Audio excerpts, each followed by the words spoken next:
Greetings, Sir Daniel 1975 here, back again, and I'm with another video show off my fleet ambassador, and this is the Starbase Fleet Defense.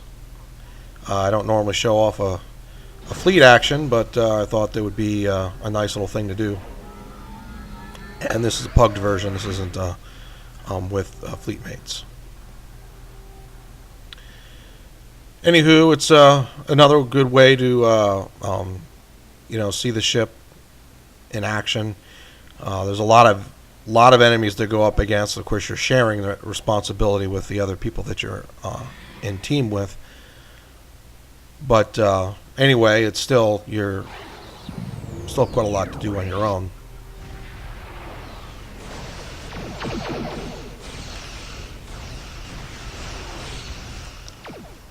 Yes, and I think it's the Nausigans, if I can see right. And I record these in post, and it's hard to see which enemies that I'm pretty sure it's Nausigans from my memory. It's so small on this screen. When I'm doing the post recording, the view screen is only about 3.5–4 inches wide. So.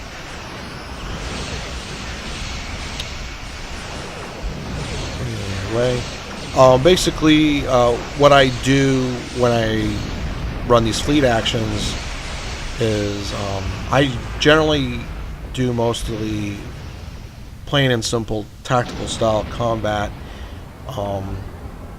Just try to keep my weapon power up high and work on them. If I come up against a heavy cruiser, battle cruiser, or some kind of a dreadnought, that's generally when I start to use my power drain abilities to take them down.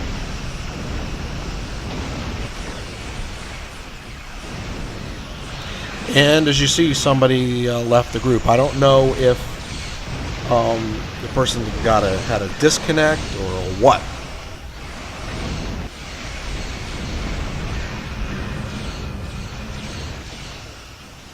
But yeah, we still do just fine.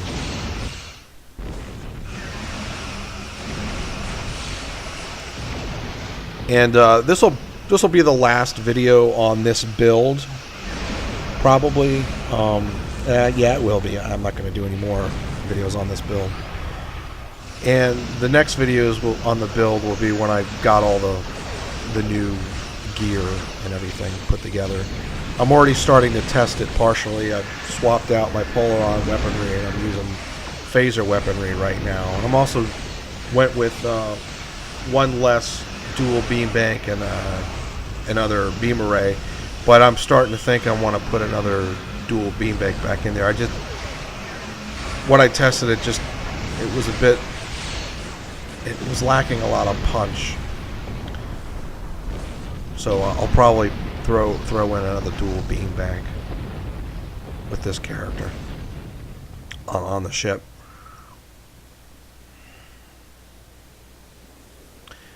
And this is it's a simple, process of a mission. A wave of enemies comes in, you defeat them, and then you wait for the next wave. It's not rocket science. It's not as much like like a Borg STF, where you got to make sure that you go in a specific order. Otherwise, you will end up spawning way too many enemies. There's an example of me right there using my power drain abilities and whatnot. Take out the larger ship. It was a battleship. Yeah. So, and it does help a lot, the power drain on that. Now, the other main thing on the Starbase defense, you pretty much have to make sure that your Starbase doesn't blow up. So you have to heal it if it needs it. This can be an issue sometimes, especially if everyone that ends up in the mission together, if it's a pug, they don't have enough healing abilities to heal the space station, or Starbase, I should say.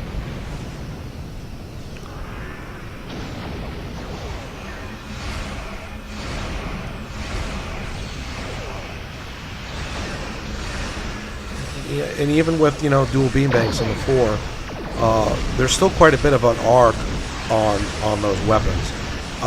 Sometimes when people are concerned about them, they're only thinking horizontally. They're not thinking vertical. Those arcs also are for vertical.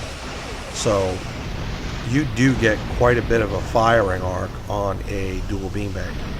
And actually, in the last time there where it was fire at will, you should have been able to see that. And I think maybe if people were to start thinking in their head, well, yeah, see, they're not firing straight across, they're firing an angle. So you have quite a firing arc on the dual beambanks, and you're really seeing it just in those 2 scenes right there. They do have so much more punch. The kinetic hit on them is nearly twice as much as a beam array, and the DPS is probably about another 100 something on top in comparison to a beam array. Those aren't exact figures, or it's a guess estimate. I'd have to pull it up and show you, but there's a lot more DPS and kinetic hit on them.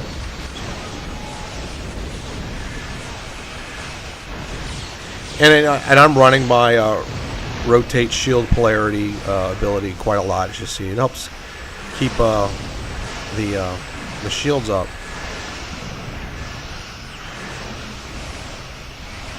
Now, one of the interesting things is that I've noticed with this build, for some reason, on this ship, is even if I keep running my brace for impact, I am having a little issue with a live crew on board the ship in missions. The number ends up being low rather quickly. However, I'm not having any power issues with the ship. As you can see, you can look at my power bar, and generally most of the time my hull never goes below 90, and my shields are usually up almost 100% most of the time. Well, that was the end of the op. I mean, it's a simple op. It's just kill enemy, kill groups of enemies or destroy groups of enemies. I don't want to use the word kill, but anyway, it's simple. There's the Fleet Ambassador with my build as an example again. Thanks for watching, and I'll catch you all on the flip side.